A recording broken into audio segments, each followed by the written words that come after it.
Looks like we're live, guys.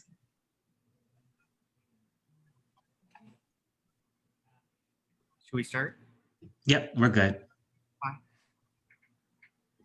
Good afternoon, everyone, and we'd like to welcome you to Bay Area Legal Services periodic installments of Facebook Lives. Today, we're going to be discussing Mission Accomplished, Veterans Benefits in the COVID-19 crisis. My name is Pai Young, and I am a Veterans Outreach Attorney at Bay Area Legal Services through the Bay Pines MLP. I'm pleased to have with me today my colleague, Mr. Jeff Eckert, who is also a Veterans Outreach Attorney with the Bay Pines MLP.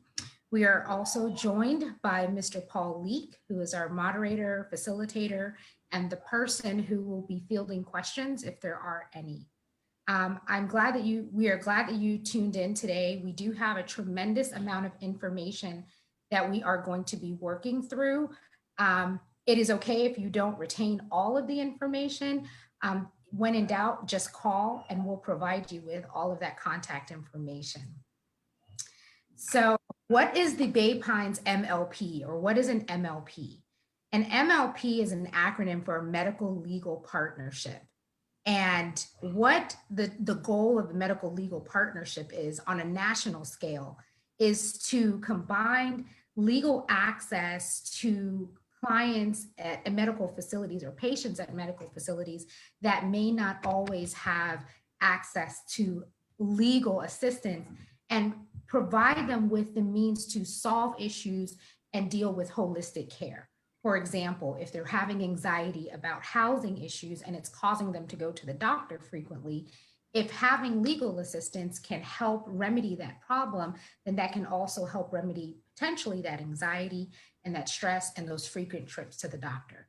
That is the national model of an MLP.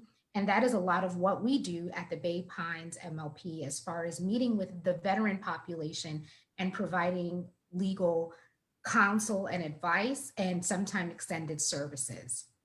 Today, Jeff and I are pleased to discuss the following areas. We will discuss advance directives and durable powers of attorneys for healthcare VA. We will discuss VA overpayments and debt management, which can also be very anxiety causing for our clients, because if they feel like they owe or they have a debt that they cannot pay and they don't have any other alternatives or relief, then that can cause them to have additional stress, anxiety, worry, and also trigger other health issues.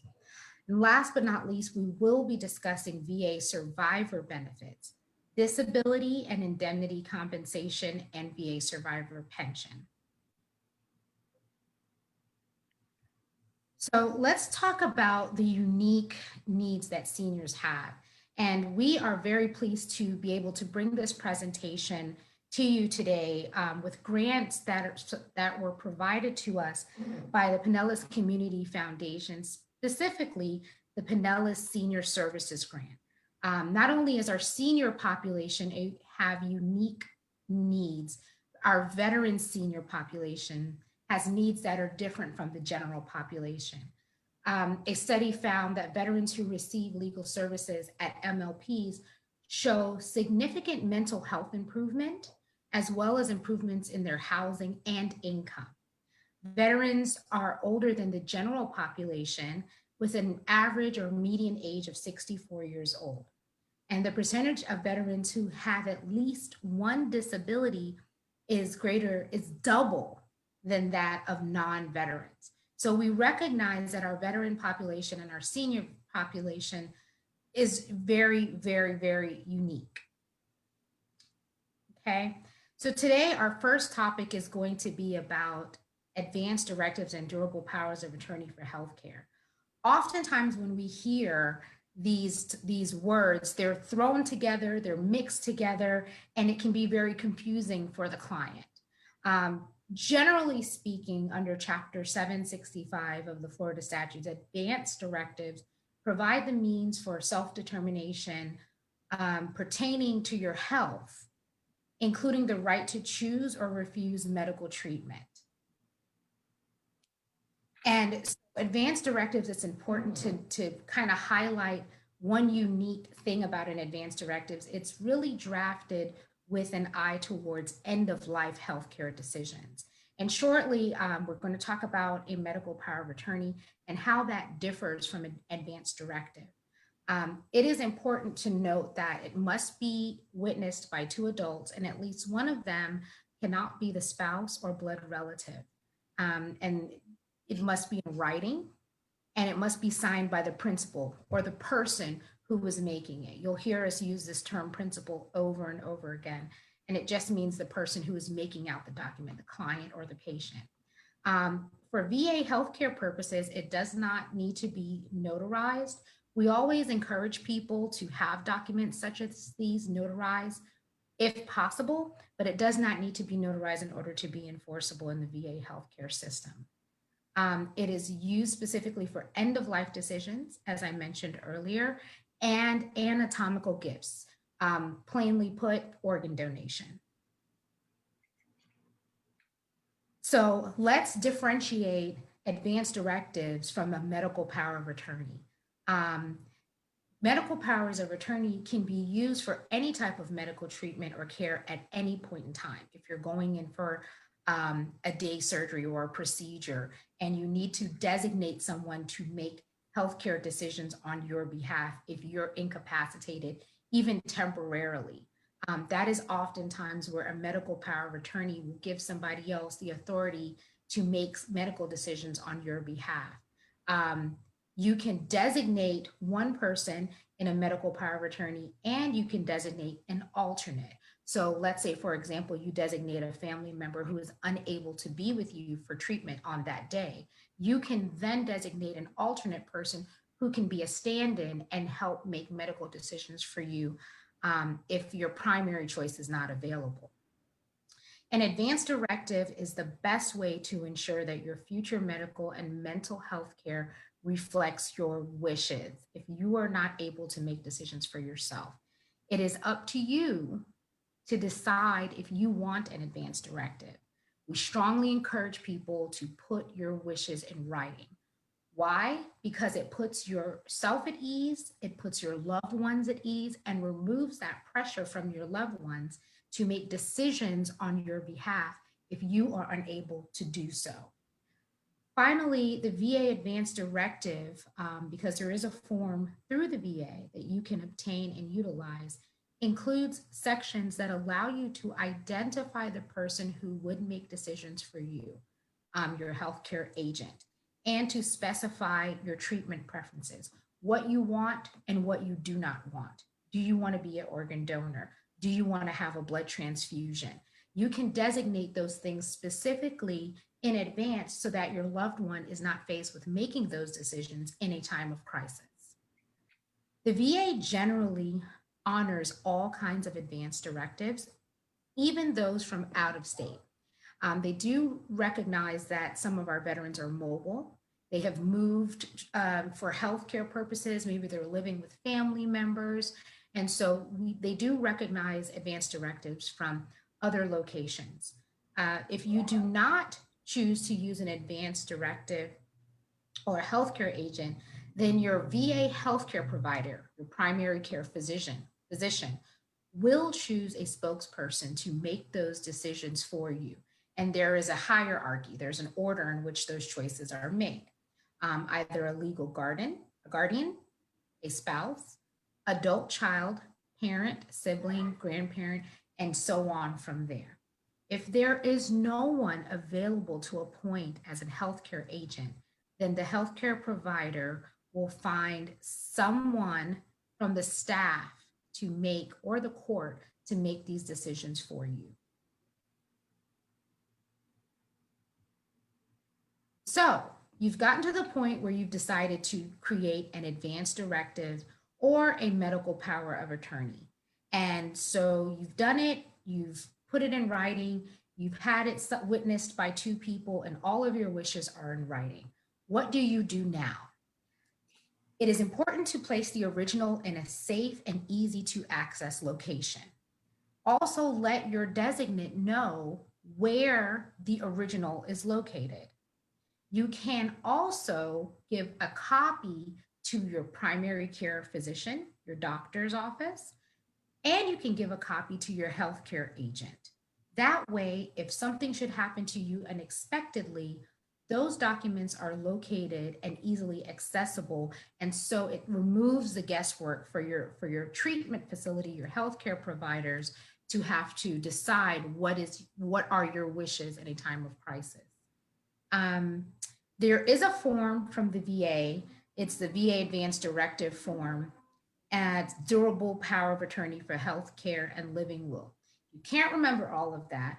Contact your primary care physician at the VA. Even if you do not receive your medical services from the VA, most primary care doctors, physicians' offices have some kind of medical power of attorney or advance directive form that they would like you to use and complete and return to them. So even if you do not receive your health care at the VA, you can request that form from your doctor's office. How long are advance directives valid? Good question. So these documents, the healthcare surrogate, the living will, the organ donation or anatomical gifts, they are changeable, they are amendable, as we call them, and they are revocable. You can terminate them and say, I don't want this to be the case anymore. Other than that, they exist until you do something to terminate those documents. Until the end of your life. So the documents are only relevant until the end of your life.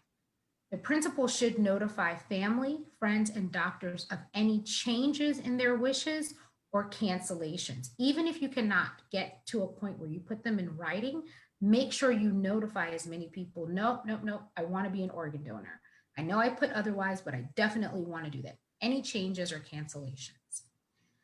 So how is COVID-19 affecting advance directives? This is a really important section of the first part of our presentation. The American Medical Association states that more physicians are having difficult conversations with patients about their end of life decisions because of the COVID-19 pandemic. As we are all aware, when you go into the hospital, oftentimes with signs and symptoms of COVID, and if you are actually diagnosed, there are no visitors anymore. There's no access to your family to have those final conversations unless you are able to make a phone call, and in which case your wishes will not be in writing. So doctors are strongly encouraging all of their patients, and we are as well, encouraging everyone to put your healthcare wishes in writing, especially now in light of the COVID-19 pandemic. The highly contagious nature of this pandemic puts our senior population at a uniquely susceptible risk, and we want to make sure that they are taking the time to put their healthcare wishes in writing. So before we go on, Paul, we just want to check to see if there are any questions on this section. All great information so far, but no questions as of yet. Okay, thank you very much. And thank you, Pi. As Pi said, VA, in this section, we're going to go into VA payments and debt management. And as Pi mentioned, debt is a very stressful event for all of us. And there's known implications for your health, which is how, again, the intersection of our medical legal partnership helps to address underlying legal issues that could affect patient health. And especially for seniors and those who are on fixed incomes or limited incomes. So we found that this information is vital to our senior veterans. So talking very broadly about VA overpayments and debt management. First of all, we want to make aware that a notice has been put out by the VA that anyone who has a VBA payment, Veterans Benefit Administration, and is affected by COVID-19, including job loss, income reduction, difficulty finding work, anything that could be related to COVID-19, they are suspending debt collection until December 31st of 2020, which means until the end of this year. But you do have to call the Debt Management Center at the number listed to make that request. They are suspending veteran debts under the jurisdiction of the Treasury Department, and in some cases, they're extending repayment terms on existing debts. So that's something that you should definitely ask information about. Okay. So what is an overpayment? An overpayment is as you can imagine, it's when the VA asserts that they have overpaid you for benefits that you were not entitled to. And now, because of that overpayment, it's actually become a debt that you owe back to the VA. There are certain actions that you can take depending on the nature of the overpayment. You can dispute the debt, you can request a waiver of the debt, you can request a hearing on the waiver request, and even if you're denied at the waiver request or denied some of the other options we're going to go over, there are rights to appeal that we'll go over, and also the offer to compromise. So first thing about requesting a hearing, once you receive notice of the overpayment, the VA will always send it in writing. So if you get a call or a text that you owe a debt or an email, we advise you not to respond to that, especially with any personal information. The VA will always send the notice in writing, and they will send it by mail. If you respond and dispute the debt within 30 days, they will continue paying your monthly benefits at the current rate, and they will not begin withholding payments out of any of your benefits. And there is a rule that if they don't follow this rule, they can perhaps owe you those benefits in return. And that's something that if it ever arises, you could contact our program and we could review that with you. Okay, disputing the validity or amount. So this means you're either disputing whether you owe the debt or whether the amount that they're saying is owed. If you choose to dispute the validity or amount of the overpayment, the VA is required to review it. They can't just deny you without doing a review first. And they can, upon request, they can send you another written notice and correspondence on how they calculated the debt. Again, this is a good time to consider contacting an attorney in our medical legal program to review those calculations with you. Again, if it's filed within 30 days, the VA cannot begin collecting. They have to wait until the actual dispute is resolved. They may also send you something called a statement of the case, and that explains the nature of the debt, the reasons for it, and the amounts owed. So all of these are documents that an attorney or advocate might request from you when they're reviewing your debt dispute. The financial status report is a form that most veterans are familiar with. It's called the VA Form 5655 because they use this in so many different areas within the VA healthcare system.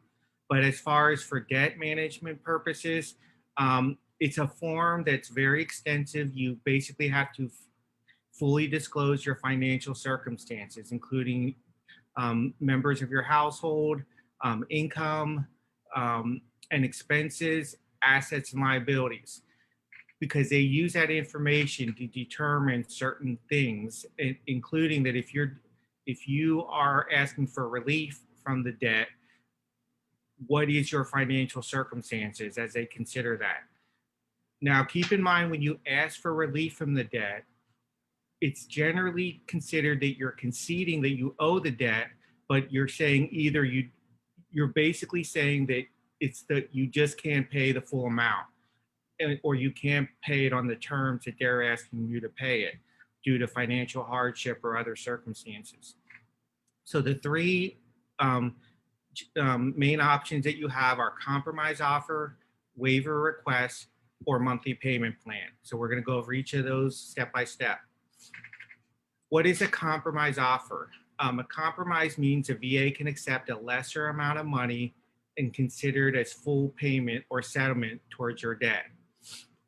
They can ask, I'm sorry, you, the veteran, can ask for this at any time after you get notice of overpayment. However, the order that you request things can have an impact on the outcome. So if you request a compromise offer after you've already submitted a request for waiver, the VA will disregard your waiver request and go right to your compromise offer. And that could have an adverse effect, because if they were going to approve your waiver in full or in part, now that's been ruled out, and now you've gone right to the compromise offer. So again, that's where an attorney or an advocate in our program would review your options and help you determine which is the best sequence of options to take. How do you request your compromise offer? All three of these options are pretty similar with some slight differences. So for all of them, you have to write a letter explaining why you're requesting this option or relief. In this case, why are you requesting a compromise offer? You're saying, why I cannot pay this debt in full. So for example, if you owe $5,000, you might send a letter to them saying, I simply cannot pay it due to my income, due to my expenses, due to my, about a fixed income, limited income, but I will pay $2,500 to just settle this debt. And you do have to give a specific amount. Now, again, I'm just giving, hypotheticals here. It could be 500 you offer, it could be 1,000. I will say the more reasonable you are, the more it increases your likelihood of success. Along with that, you'll have to fill out the full financial status report. And if you leave sections blank, that can be a cause to either delay your request or even deny your request. And then all of these documents are sent to the VA Debt Management Center. And of course, as attorneys, we always want to make sure that you get documentation by sending it certified mail, receipt requested, or some other way that documents when exactly you sent it and when it was received by the VA. You should not send a payment with your compromise offer. So if you're offering that $2,500 on a $5,000 debt, don't put a check in there with that or any of your credit card information. But do know this, that because what could happen is they could accept that payment and still deny your compromise offer. So now you've given them $2,500 and still owe the remaining $2,500 if it's a $5,000 debt. This is very important to know also, that if and when your compromise offer is approved, you will be asked to submit that payment amount as a lump sum within 30 days. So you don't want to bite off more than you can chew, so to speak. If you don't have $2,500 to send them, then don't offer to do so, because it will be expected. The waiver request is probably the option we almost always advise veterans to consider first, because it can put them in the best position if they are approved. So to request it, again, you're going to write a letter and you're going to explain your reasons why you believe this debt should be waived. And if they do so, it's basically they've forgiven the debt and saying we're not going to continue collecting from you. You have to make this request within 180 days from the date you receive the notice of overpayment from the VA. So that's an important timeline. If you're at 5 months and you're not sure what to do, you really should consider contacting the medical legal partnership or an advocate very soon. Again, just like we said earlier, if you make that request within 30 days of receiving the notice, you will continue to receive your full benefits and they will not begin withholding any payments while your request is being processed. So if nothing else, it puts a pause on any collections. So it allows you time to figure out, what your circumstances are. When you apply for the waiver, that letter is, your telling the VA why you believe that you should not be held responsible for this debt. And really what they're looking for is why it would be unfair and why it might create a financial hardship for you.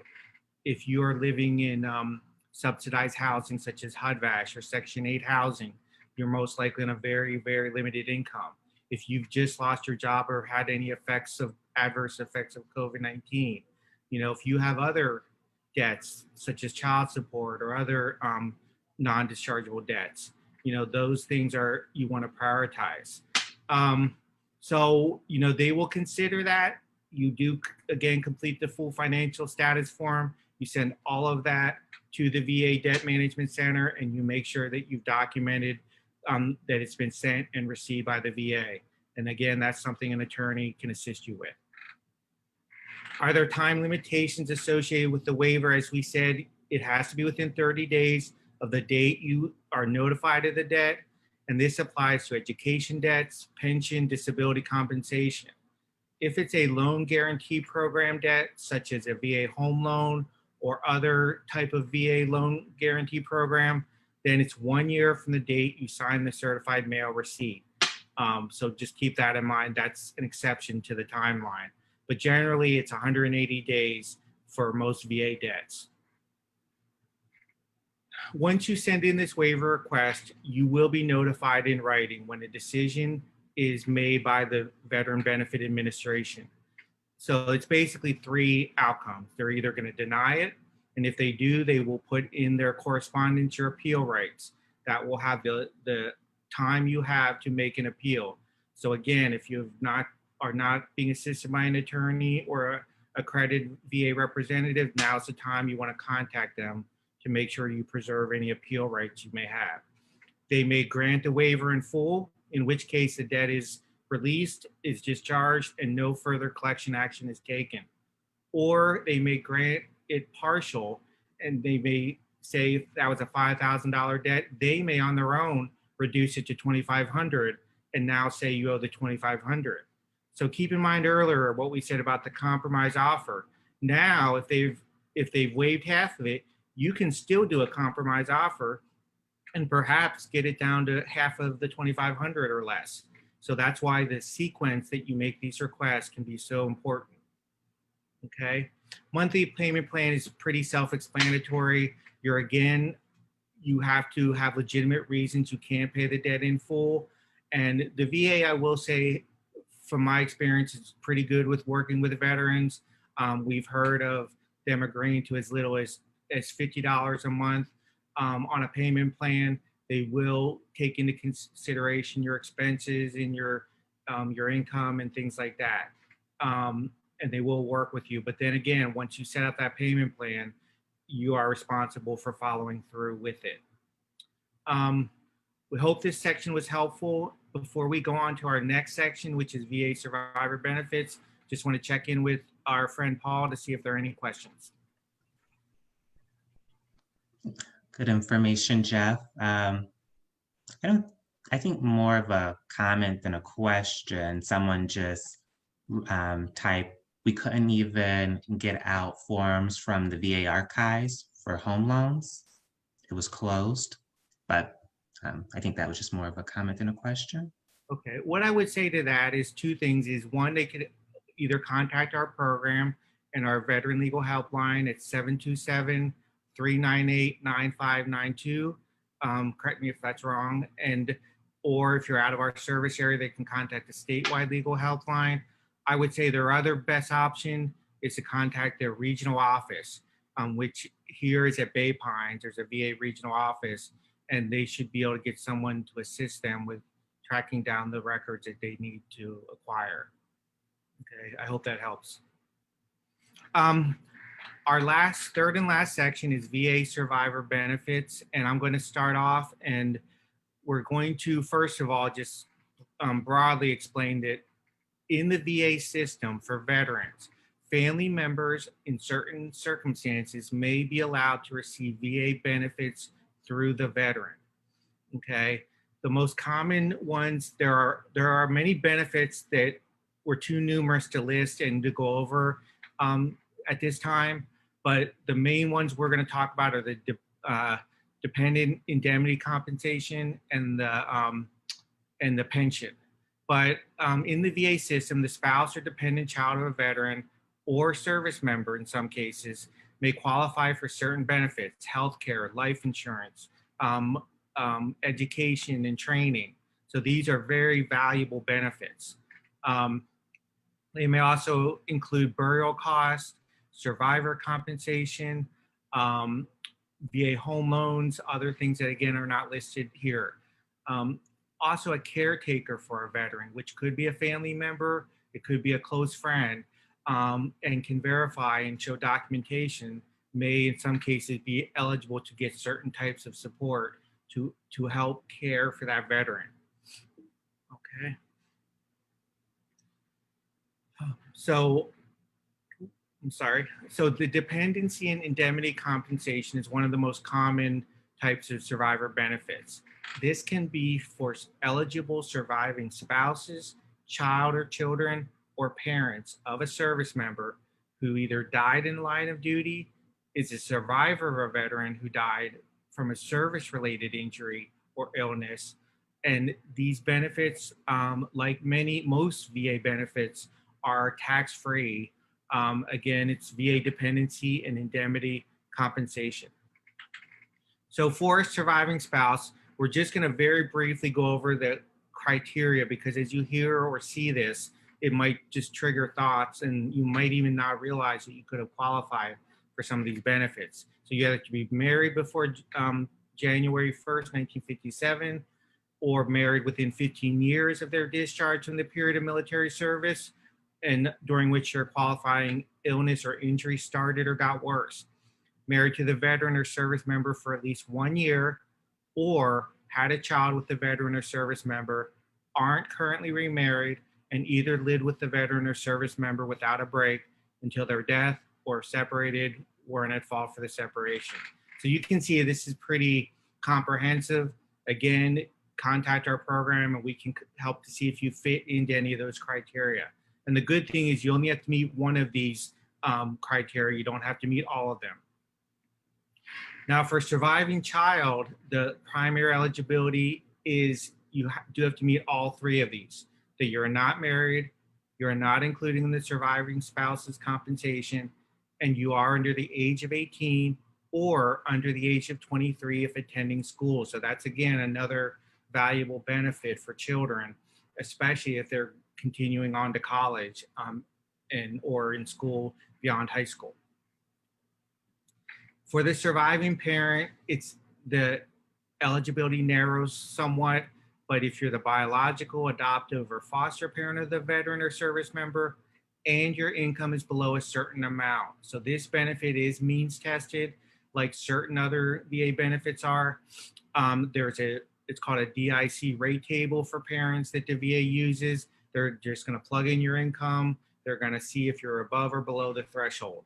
And then they figure out what rate you would be receive if you are eligible. So that's something an attorney could assist you with. The VA does publish some of this stuff online, but it can be pretty hard to navigate. For the deceased veteran or service member, you must show, so these are the criteria for the veteran who is deceased or service member. They have to, again, have died from an injury or illness while on active duty, or in the line of duty while on active duty or training. The service member may have died from an injury or certain illness in the line of duty while on inactive training, or the veteran died from a service-connected illness or injury. So if a veteran is service-connected disability and has a rating and is receiving compensation, and they die from that specific illness or injury, you may be eligible for survivor benefits. It's something not everyone knows within the system. How do you apply? Like everything in the VA, there's a form for this. So there's, depending on whether you're a surviving spouse or child, whether you're a surviving parent, there's a form to fill out. And if you're the surviving spouse or child of a service member on active duty who is deceased, there's a different form to fill out. The military does have officers called casualty assistance officers that assist families, and also the VA regional office has persons that can assist. But again, you can contact our office and we can help make sure you get the right forms for your specific circumstances.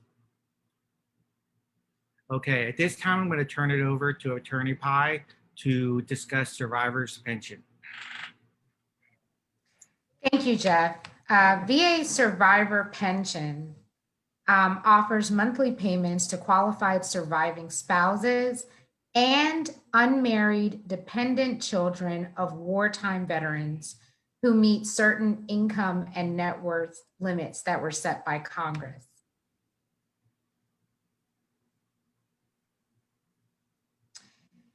So the question is, am I eligible for VA survivor's pension as a surviving spouse? And there are quite a few criteria. These are the most important. If you haven't remarried after the veteran's death, if the deceased veteran didn't receive a dishonorable discharge, and so essentially if it was any discharge other than dishonorable, and if their service meets at least one of the listed requirements, and there's several requirements. Oftentimes with the VA, and Jeff alluded to this a moment ago, there's a form for that. But along with there being a form for that, there's all these caveats and everything is circumstantial. So the most important thing is that if you have a question about your circumstance, or you are confused or unsure how to navigate the VA system, feel free to contact us and we can try to help you either obtain the form and the instructions as well if you have challenges doing that, and to kind of see if your circumstances fit the criteria in order for you to apply. VA survivors pensions. Am I eligible for a VA survivors pension as the child of a deceased wartime veteran? And the answer is if you're unmarried and you meet at least one of the requirements listed below. If you're under age 18 or you're under age 23 and attending a VA approved school, college or university, and you're unable to care for yourself due to a disability that happened before age 18. Next question is, so I think I meet this criteria. How do I apply? So you can apply in several ways. By mail, there's a form for that, and you would send it in to your regional office. In person, right now, in-person access is limited, and we'll talk about that briefly, as we all know, due to the COVID-19 pandemic, and with the help of a trained professional. In addition to attorneys, there are veteran service officers, there are people that work at the regional office. There are several agents that are familiar with VA criteria to help you in this application process. However, you want to make sure that you are working with someone who is a trained professional and knows how to interpret the forms and what information to provide. How long does it take to make a decision? And like everything else that we tell our clients, especially as attorneys, is that it depends. Typically, the processing times that we saw prior to the recent pandemic and shutdown were shorter than they are now. But rest assured that the VA is still processing claims and still processing applications. We just have to consider that it may take a little bit longer. Which leads us to the next slide, which is how is the COVID-19 outbreak affecting eligibility determinations for VA benefits?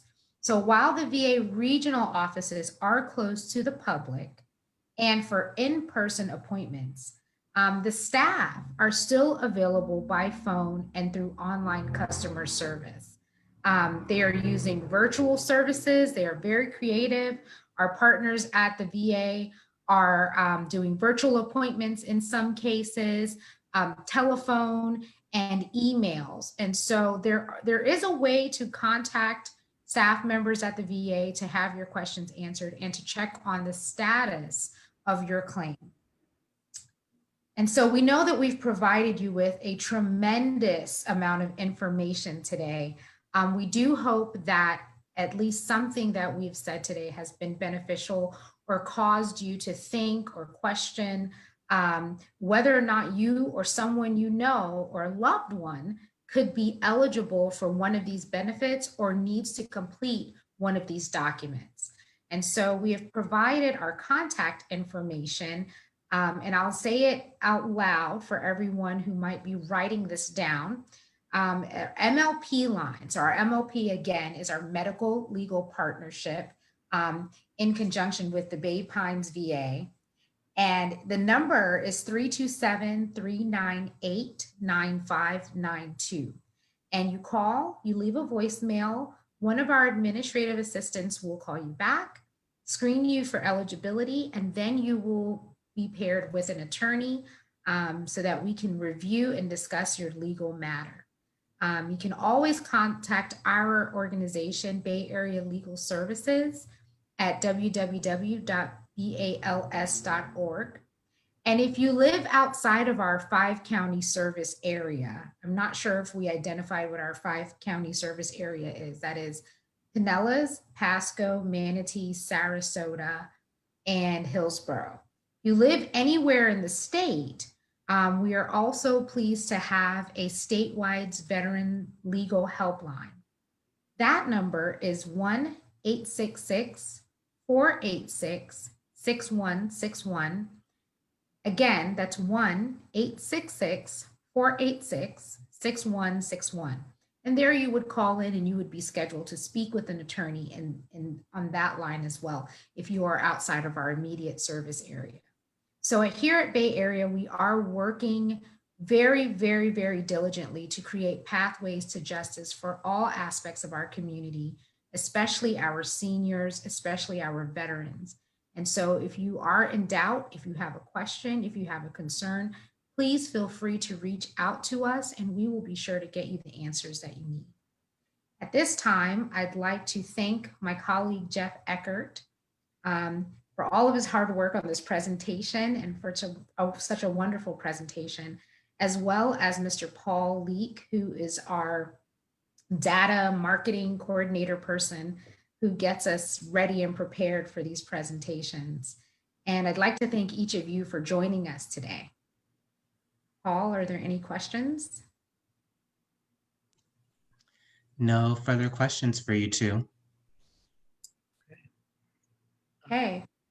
Well, thank you again for everyone who got to view this. Again, if there are any questions, please feel free to contact our Veteran Legal Helpline, and we hope everyone stays safe. Thank you.